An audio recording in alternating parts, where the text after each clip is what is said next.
Welcome back to my YouTube channel. It's good to see you again, and if you're here, you already know we dive deep into some of the most mind-blowing stories involving rare coins, unbelievable values, and the secret histories behind what most people consider just pocket change. But today's story? This one is going to leave you questioning everything you thought you knew about pennies, fate, and how one overlooked cent ended up becoming the most valuable coin in human history. Sit back, relax, and get ready for a ride through time, mystery, and more than a little bit of luck as we explore the jaw-dropping journey of the 2003 1-cent piece that became worth $348 million. It all started in a small town in Indiana.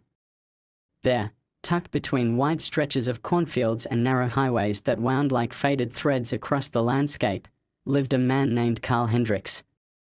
Carl was in his early 70s, a retired librarian who had always loved collecting things, books, stamps, and yes, coins. But not in the obsessive, catalog numbering way some collectors approached their hobby. For Carl, it was about stories. Every item he owned had a tale attached to it.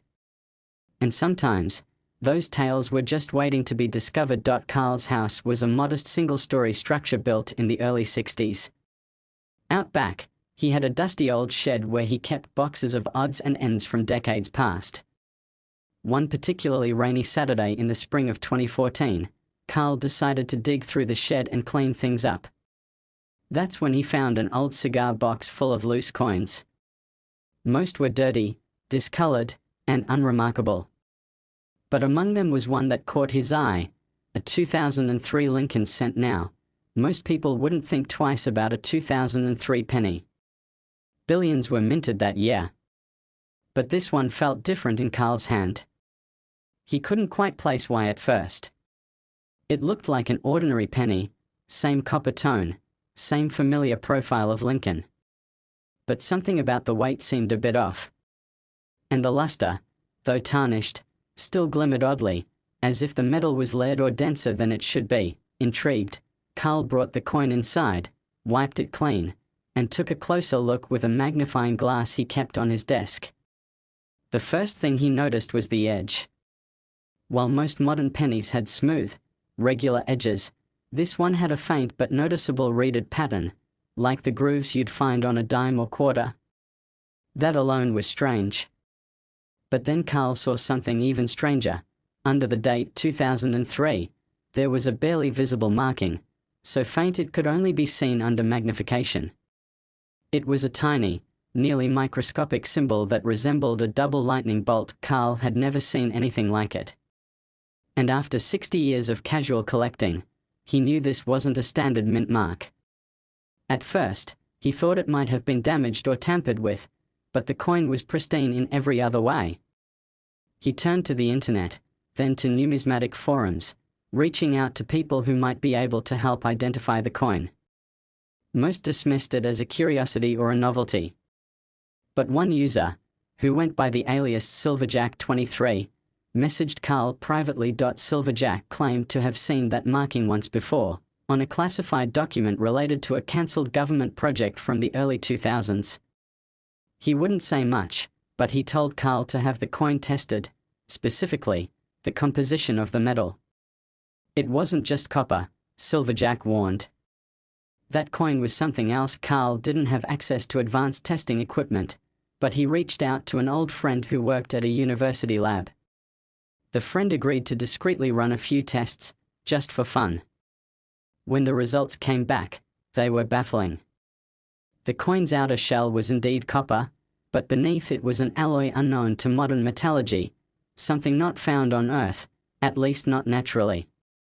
The lab couldn't identify the exact elements, but the density and radiation signature suggested the coin contained isotopic material commonly found in deep space matter, specifically from meteorites or other celestial bodies. That's when things got strange. Within days of the test results, Carl began receiving phone calls from unknown numbers. Some callers hung up. Others asked cryptic questions. Then, late one night, a black SUV appeared outside Carl's house. Two men in suits knocked on his door and introduced themselves as agents from a government agency Carl had never heard of. They asked about the coin. Carl played dumb, said he'd sold it at a flea market. The agents didn't press too hard, but before they left, one of them turned and said, "Be careful what you hang on to. Some things aren't meant to be found." Carl took the hint. He packed up the coin and mailed it to a secure safe deposit box in another state under his cousin's name. But the mystery only grew. Carl dug deeper into old government archives, using his librarian connections to access databases and microfilm records not available to the public. What he found was astonishing. In late 2002, the US Mint had partnered with a shadowy division of NASA on something called Project Argus. The project's aim was to test new materials recovered from a classified satellite crash in the Pacific. These materials were being studied for their durability and electromagnetic properties. As part of the testing, the Mint had apparently agreed to produce a handful of coins using the new alloy, under strict secrecy. The experiment was never supposed to leave the lab. But one shipment of test coins, no more than a dozen, had disappeared during transport. The incident was buried, and the coins were presumed destroyed, but one had survived. Somehow, it had made its way into circulation, or rather, into Carl's shed. News of Carl's coin began to leak, mostly through whispers and conspiracy forums. Collectors became interested, then obsessed. One anonymous buyer reportedly offered Carl $1.2 million for it. Another upped the offer to $5 million. But Carl held out. He wanted to know the truth first. In early 2015, Carl was invited to a private meeting in Zurich with a group of elite collectors and former intelligence officers. There, he learned the full story. Project Argus hadn't just been about testing metals. It was part of a larger initiative involving alien technology, fragments from what some believed was an off-world craft. The coins were never intended to enter the public domain because they weren't just made from rare material, they held charge. Electromagnetic fields detectable only under specific conditions. Some speculated the coins were keys, literal keys, to something still undiscovered. Carl's coin was the only verified example. After Zurich, the offers skyrocketed. Wealthy bidders from all over the world tried to buy it. One oil magnate offered $87 million. A reclusive tech billionaire offered to trade Carl a private island, a jet, and a seat on a Mars colonization mission. But it wasn't until 2018 that the most shocking offer came in, $348 million, cash, to be delivered in untraceable assets. The buyer's identity remains unknown to this day, but many suspect it was a consortium tied to private aerospace exploration. Carl accepted the offer, but only after securing digital scans, chemical breakdowns, and a 3D mapping of the coin for his personal archive. The transfer was made quietly. No news outlets covered it. But the money was real, and Carl vanished soon after. Some say he lives on a ranch in Patagonia now. Others claim he's off the grid entirely, working with scientists in underground labs. To this day, the coin has never been seen again, but whispers continue about how electromagnetic storms spike in areas it was rumored to be. About how a certain space agency suddenly filed patents for propulsion systems that didn't follow conventional physics just months after the sale. And about how 1 cent, minted in 2003, became not just the most valuable coin in history, but possibly the most powerful. So the next time you find a penny on the ground, don't just walk by. Pick it up. Look closely. You never know what kind of story might be hiding in plain sight. Next, 1977 1 cent USA coin, where stories of rare coins, forgotten treasures, and unexpected fortunes come to life. Today's tale dives into the mystery, conspiracy, and unbelievable value surrounding a single 1977 1 cent coin that somehow ended up being worth an astonishing $872 million. Buckle in, because this isn't just about a coin, it's about espionage, secret societies, hidden vaults, and a truth buried beneath layers of time and deception. It started in 1977, in a small town on the outskirts of Baltimore. A quiet, unassuming place where time seemed to crawl. Among its many ordinary citizens was an elderly man named George Olcott, a retired history professor who had become somewhat of a recluse after the passing of his wife. George's days were spent cataloging old letters, tinkering with vintage books, and collecting rare coins, not for profit, but for the love of history. On one particularly rainy afternoon, George stopped by a local flea market set up in an old barn just outside town. It wasn't his usual haunt, but something about the handwritten sign flapping in the wind that read "Old Treasures Await" intrigued him. Inside, the usual knickknacks and trinkets were strewn across tables: old typewriters, rotary phones, vintage postcards. Nothing seemed out of the ordinary until he reached the very back of the barn, where an old man with leathery skin and milky eyes sat behind a velvet-draped table. On the table was a single, small cigar box. "Looking for anything in particular?" the old man asked in a gravelly voice. "No, just browsing," George replied politely. The old man pushed the cigar box toward him. "This might interest you." George opened the lid and saw several old coins, most common and well-worn. But one stood out, a shiny penny that gleamed oddly in the dim light. He picked it up and turned it over in his hand. It was dated 1977, but something about the color and weight felt off. "How much for this one?" George asked. "Make me an offer," the man replied. Watching him closely, George handed him a $5 bill. The man nodded, and George pocketed the coin. At home, George examined it more closely. Under magnification, he noticed the coin was struck on a different metal, something denser and far more precious than copper. The color shimmered subtly, not quite gold, not quite platinum. And then he saw it, microscopic engravings on the edge of the coin that read "Eternum Vale." Puzzled, George called in a favor from a former colleague who worked in numismatics at the Smithsonian. The man agreed to meet him in D.C. Within hours of seeing the coin, the colleague's face turned ghostly white. "George," he whispered, "do you have any idea what this is?" George shook his head. "This isn't just a misprint or a rare strike.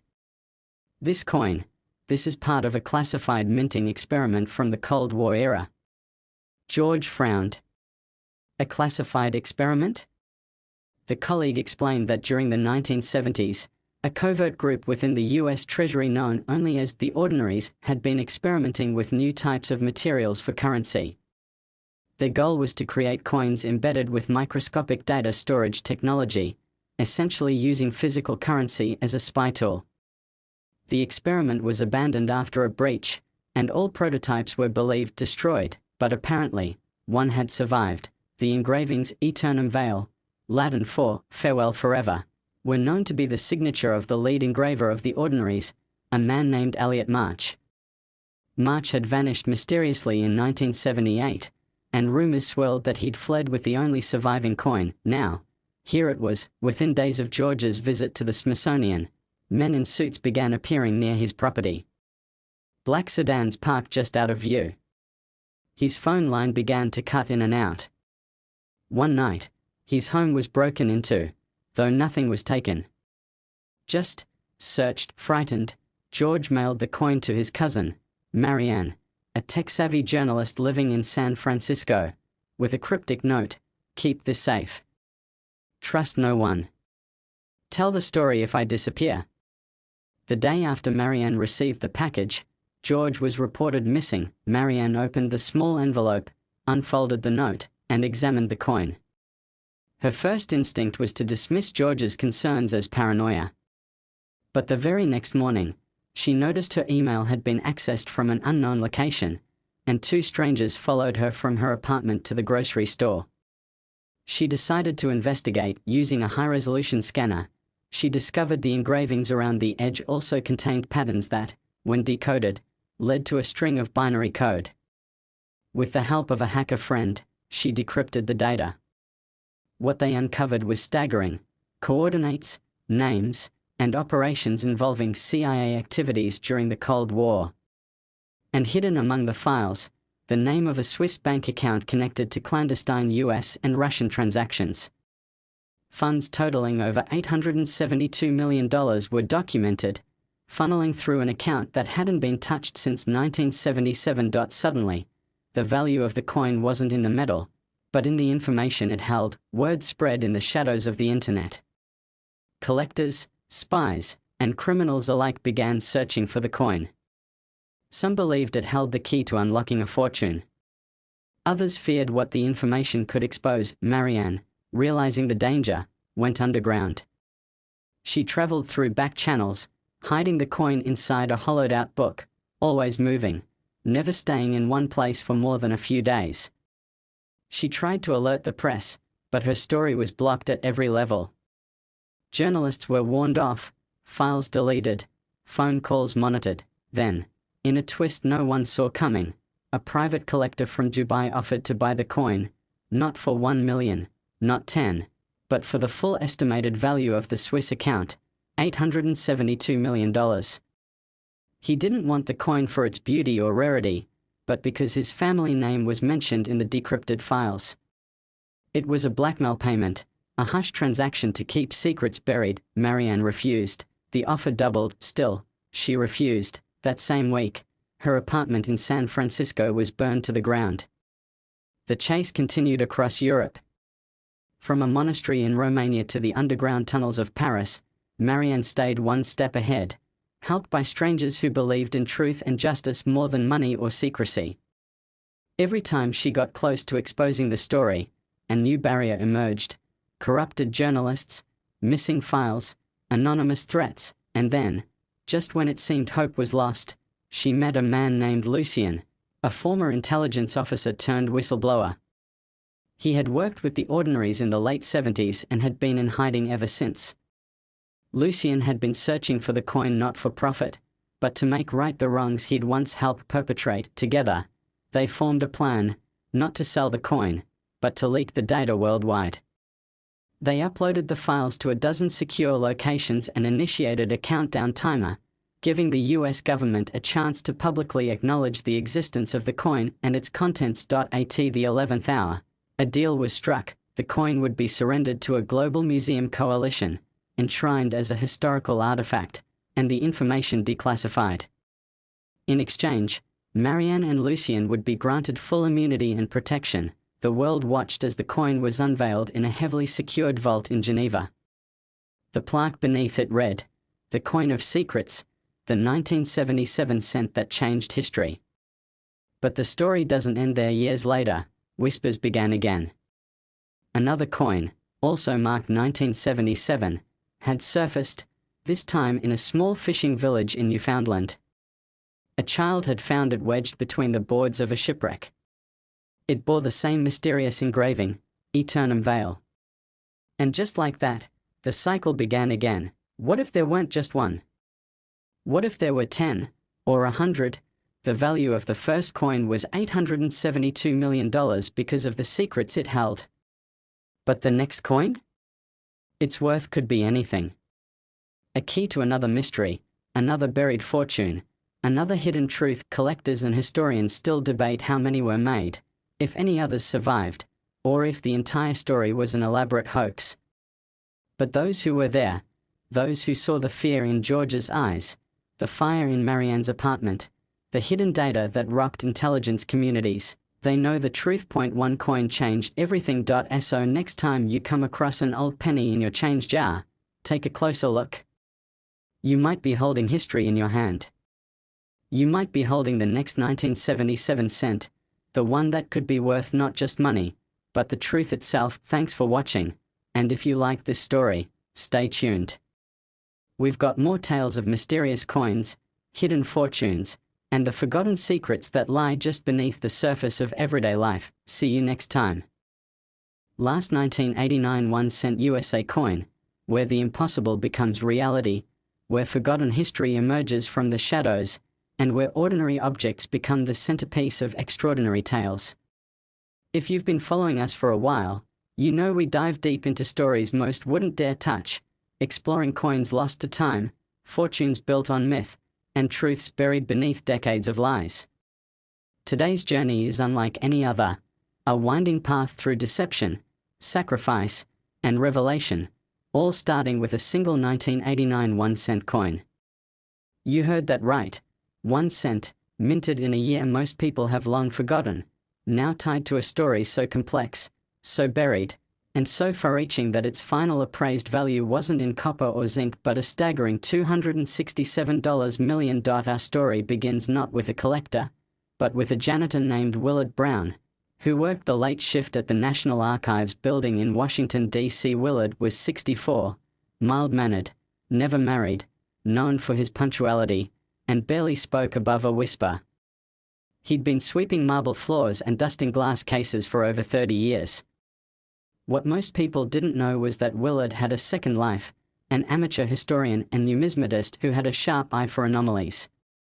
In his modest one-bedroom apartment above a pawn shop in Arlington, he had shelves filled with old currency, Civil War letters, and boxes of unsorted coins he'd found or traded for pennies on the dollar at estate sales. One night, in February of 2019, during a routine cleaning of the East Wing where temporary exhibits were rotated, Willard spotted something odd near the baseboard of an exhibit labeled Currency and Conflict. It was a penny. No big deal, dropped change happened all the time. But when he bent to pick it up, the texture felt different. The coin was heavier, and its edge was smoother than usual. He pocketed it without a second thought, intending to toss it in his coin jar back home. A week later, during one of his late-night cataloging sessions, he took a closer look at the penny. The date read 1989. It was slightly discolored, not unusual for a coin that had seen circulation, but the mint mark was missing. Even more strange was the coin's coloration. It shimmered in a faint bluish tint under his magnifying lamp, almost like an oil sheen. Curiosity piqued, he ran a magnet test. To his surprise, the coin responded weakly to the magnet, something a normal penny shouldn't do. Willard took it to a local coin shop the next morning, owned by his longtime friend Peter Oswald, a former metallurgist turned dealer. Peter's eyes widened when he saw the coin. He ran a series of tests, including a density reading, X-ray fluorescence, and a rudimentary spectral analysis. What they found confused them both. The coin was composed of an alloy that included elements not present in any known currency at the time, specifically, traces of ruthenium, iridium, and an unidentified isotopic variant of palladium that shouldn't have been feasible with 1980s metallurgy. Peter advised Willard to keep quiet about the coin. You don't go public with something like this. Not until you know what you're sitting on. But by then, someone already knew. Within 3 days, Willard received a plain envelope at his apartment with no return address. Inside was a note typed in courier font: "You have something that belongs to us. Do not pursue this further." No signature. No contact information. Just the vague threat, sealed with a wax imprint of an owl sitting on a key. Willard, now both intrigued and frightened, began digging deeper. He took time off work under the pretense of medical leave and began researching connections between the U.S. Mint in 1989, rare coin anomalies, and unexplained security breaches. What he found was a single incident buried in an obscure federal log. On June 13, 1989, the Denver Mint reported a 17-minute power outage during which one of the die presses ran without logging any mint data. No coins were reported missing. No arrests were made. The issue was marked as resolved internally. The more Willard looked, the stranger things became. He reached out to a retired Mint security supervisor named Helen Weiler, who had worked in Denver during the incident. Helen, now living in isolation in Montana, agreed to meet him under one condition: no phones, no recordings, no questions about her family. In a rented cabin, Helen revealed that the outage wasn't caused by a technical fault. It was sabotage. Someone had hijacked the die press for just long enough to mint a handful of coins using a different alloy composition stored in a secure annex. The composition was classified, intended for a cancelled Department of Defense project known only as Signal Penny. According to Helen, Signal Penny was designed during the height of Cold War paranoia. The idea was to produce coins embedded with microresonant materials that could be tracked via specialized radar arrays. If distributed in enemy territories, these coins would serve as silent tracers, feeding data to satellites and ground-based intelligence networks. But the project was scrapped due to international treaties and concerns over sovereignty. The experimental coins were supposedly destroyed, melted down, records erased. Hallen insisted that if one had survived, and if Willard had it, he was now part of something much larger and much more dangerous. That night, Willard returned to his apartment to find it ransacked. Nothing was taken, not his computer, not his files, not even the coin collection, but everything had been touched. Every box opened, every drawer disturbed. Whoever had searched his home wanted to send a message, afraid for his life. Willard contacted a journalist he'd met years ago at a Historical Society fundraiser. Her name was Naomi Estes, an investigative reporter who specialized in government cover-ups and declassified scandals. Naomi agreed to meet. Cautiously optimistic but wary, they devised a plan. Naomi would fly to Zurich to trace any remaining data or patents related to Signal Penny, while Willard traveled to Denver to speak with a former metallurgist named Daniel Cross who had allegedly worked on the experimental alloy used in the coin. Zurich proved fruitful. Naomi uncovered a sealed court document from 1991 involving a private contractor called Straightech Incorporated, which had gone bankrupt after its government funding dried up. The document described a non-disclosure agreement concerning weaponized currency units, confirming that the project had indeed gone far beyond the conceptual stage. In a dusty filing cabinet in a sub-basement of an archival warehouse, Naomi found blueprints containing alloy specifications that matched Peter's analysis of Willard's coin. Meanwhile, in Denver, Willard learned from Daniel that only 5 such coins were minted, each encoded with a unique resonance signature. The coins were tested in various field simulations but ultimately deemed too unpredictable due to interference from natural radioactivity in certain geological formations. All 5 coins were supposed to be incinerated in a vault fire authorized under the guise of a facility upgrade. Daniel was convinced one of his colleagues had stolen a coin. We all suspected Marvin. He had the access, the motive, and he vanished 2 months after the program was canned. Nobody heard from him again. Naomi and Willard reunited in Lisbon, now pursued by unknown agents who had already tapped Naomi's hotel room and tailed Willard through the airport. They went dark, no credit cards, no phones, only cash and coded messages.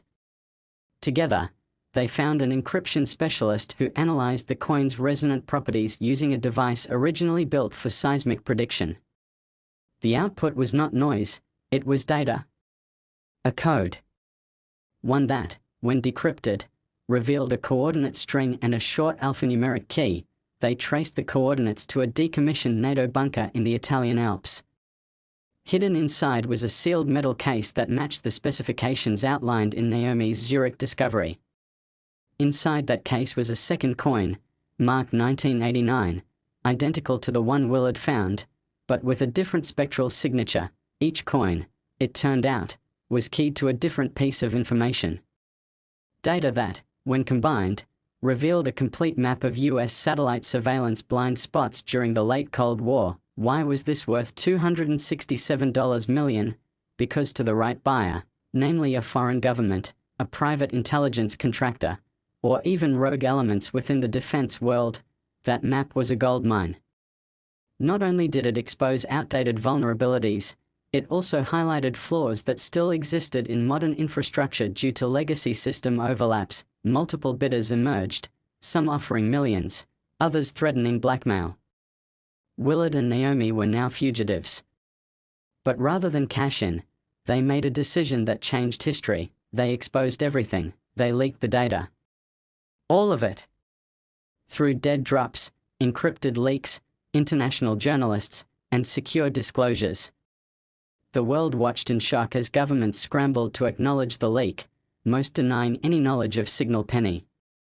But the proof was irrefutable. The original coin, the one Willard found, was donated to an international museum of espionage under high security. It was evaluated by third-party experts and verified. The insurance value placed on the coin was $267 million, based not on its material, but on the strategic information it once contained. Willard disappeared shortly after the reveal, choosing a quiet life under a new identity. Naomi became a global advocate for transparency and whistleblower protections, eventually penning a best-selling book titled The Coin That Listened. Thanks for sticking with us through this incredible story. More forgotten legends and modern mysteries are on the way. Keep your eyes open, your curiosity alive, and your pocket change close.